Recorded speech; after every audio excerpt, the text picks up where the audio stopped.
en Iberoamérica. Hoy tenemos el privilegio de contar con el ingeniero Manuel Velasco, quien además tiene una licenciatura en Teología y es nuestro director nacional del Instituto Teológico por Extensión INSTE en El Salvador. Bienvenido, Manuel, por este tiempo, y pues hay un tema que hay que tocar y es muy importante. Gracias por la invitación y espero que esto pueda edificar a muchos. Hoy nos enfocaremos en un tema crucial y relevante que es el discipulado en los tiempos de crisis. Bueno, para empezar, preguntarle cómo definiría el discipulado y por qué cree que es importante en estos tiempos que estamos pasando, que son muy difíciles a nivel de Iberoamérica. Claro.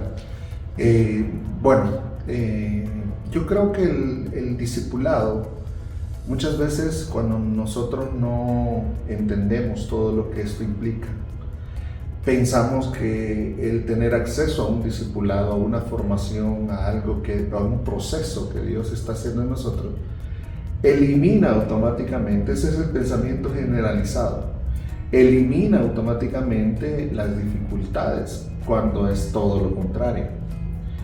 Tengo un pastor amigo mío que dice la escuela del sufrimiento.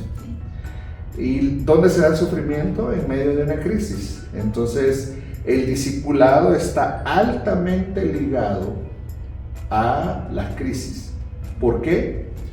Veamos la iglesia del principio del libro de los Hechos. Dios provocaba ciertas crisis para que dejara la zona de confort. ¿Okay? Hay crisis que nosotros podemos provocar con nuestras propias decisiones, que ahí en esas crisis hay que buscar arrepentimiento. Las crisis que provoca Dios es parte de la escuela de Él. Y las crisis que provoca el sistema, el mundo, también existen. Como por ejemplo, Pedro, cuando el Señor le dijo: Pedro, Satanás te ha pedido para zarandearte, pero yo he pedido que tu fe no falte. Entonces, hay tres fuentes de crisis. Puede ser un proceso de Dios para nuestras vidas, puede ser una mala decisión mía, o puede ser el sistema contra el cual estamos muchas veces yendo en contra de corriente. Entonces, hay que discernir de cuál es la fuente de la crisis.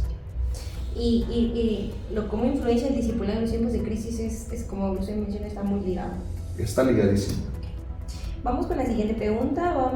¿Qué recursos, hablamos de textos, oraciones, prácticas, libros, usted ha encontrado útil para sostener su fe en los momentos difíciles? Yo sé que esta respuesta se espera que le podamos dar algún material, y sí hay algunos. Por ejemplo,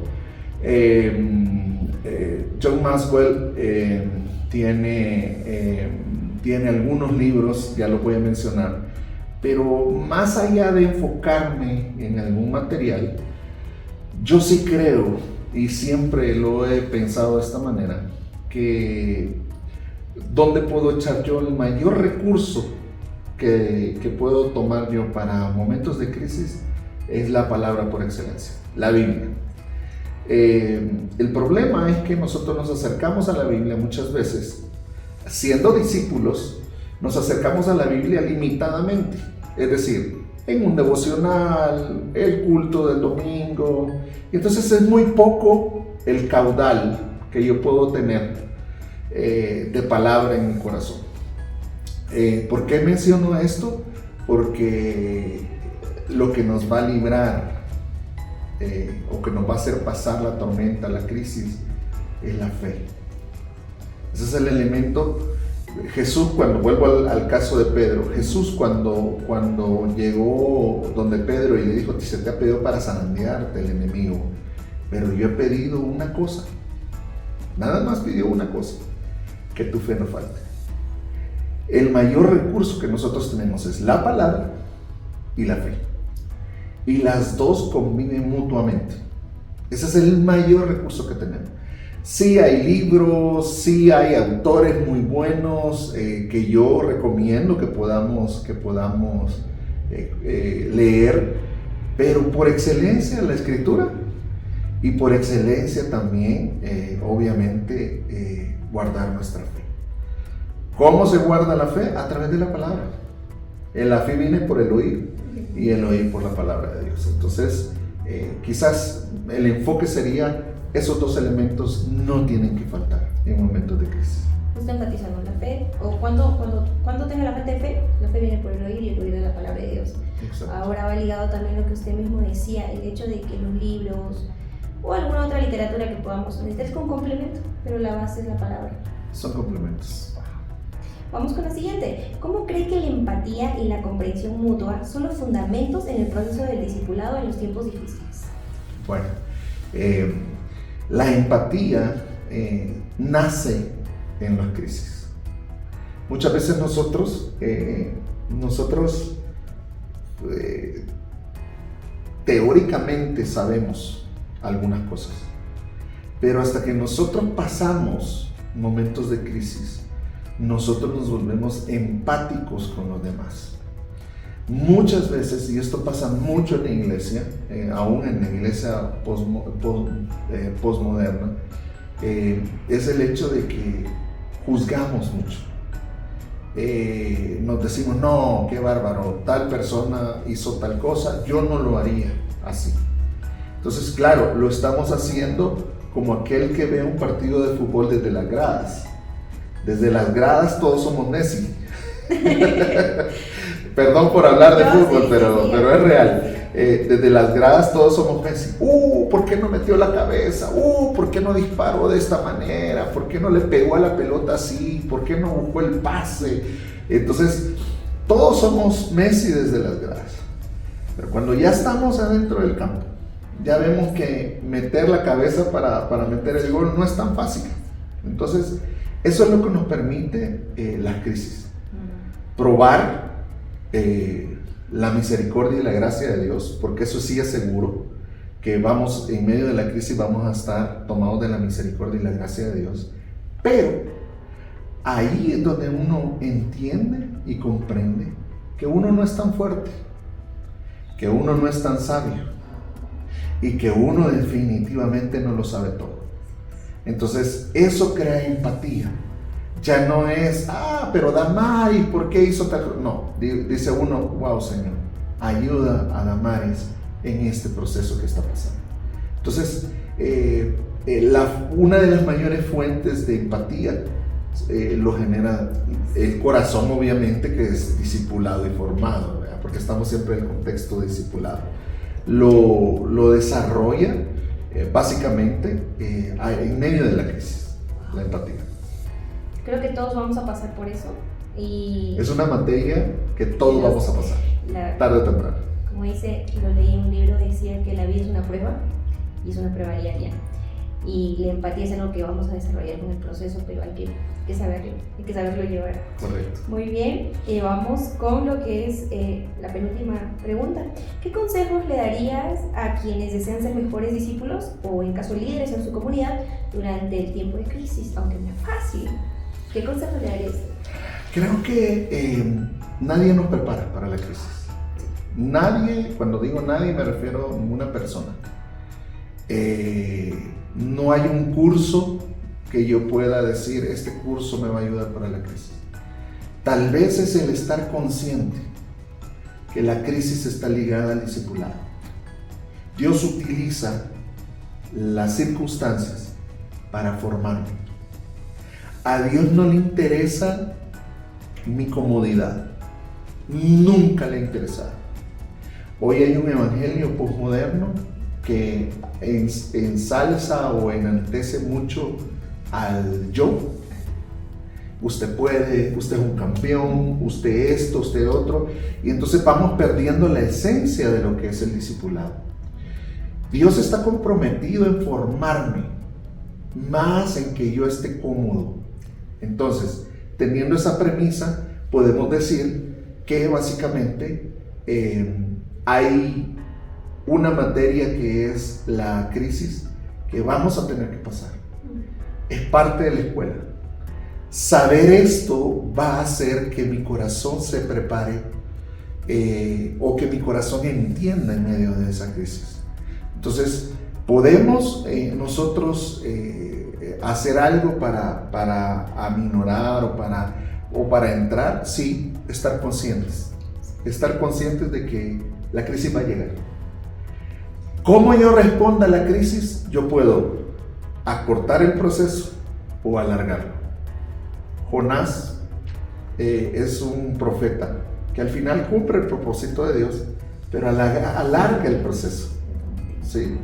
Entonces, no entiende la crisis en la cual el Señor lo mete y obviamente él huye y ya sabemos la historia de Jonás. Pero también podemos nosotros mismos acortar la crisis.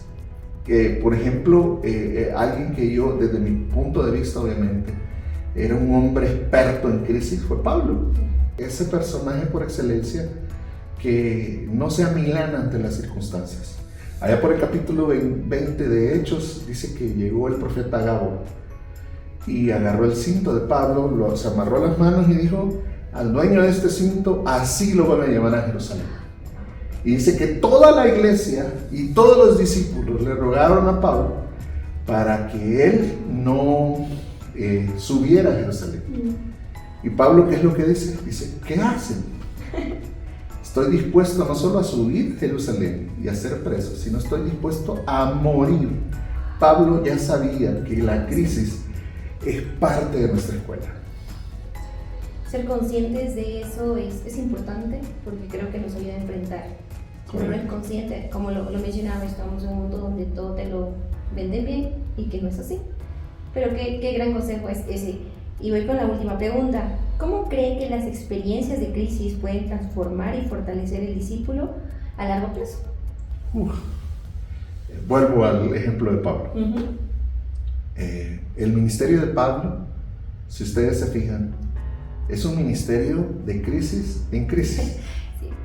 Crisis desde en desacuerdo con Bernabé, un desacuerdo pequeño, sus viajes misioneros, la formación de otros discípulos, cae preso allá por el capítulo 15, cae preso y en Filipos, por cierto, y resulta que lo encontramos cantando en la noche.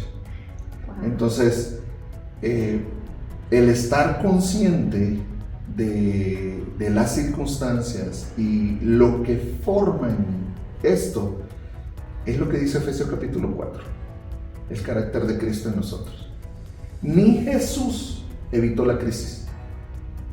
Jesús dijo: Señor, si es posible de mí, pasa esta copa, pero no se haga mi voluntad, sino la tuya. Entonces, el estar consciente que la crisis es parte de nuestra formación va a hacer que nosotros podamos afrontar las circunstancias de una forma diferente. Así que esto es parte del paquete. ¿Cómo nos ayuda? Formación, el carácter de Cristo en nosotros. Y de alguna manera ir por la parte de Einstein, ¿no? ¿De qué manera Einstein puede ayudar en los tiempos de crisis? Einstein es estructura.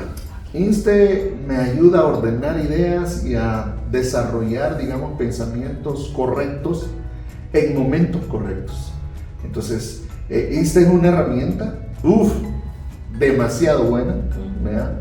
Pero dentro del tema de la crisis, Einstein lo que hace es ordenar pensamientos y dar estructura bíblica para el momento de la crisis.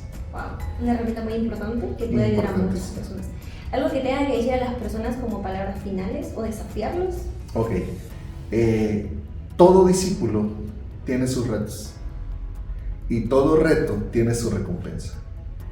Siga creyendo y siga caminando. El discípulo no se forma por casualidad. El discípulo tiene que haber una intencionalidad para formarse. Einstein es una herramienta, no es la única, es una herramienta, pero es la herramienta, desde mi punto de vista, más completa que he visto que nos forma. Entonces, los animo, los exhorto a que puedan buscar cómo formarse bíblicamente, pero también cómo Dios, a través del Espíritu Santo, también forma al medio de la crisis. Así que ánimo, si tú estás pasando alguna crisis, estás pasando algún momento difícil, sigue creyendo, sigue caminando. ¿Por qué? Porque es parte del discipulado.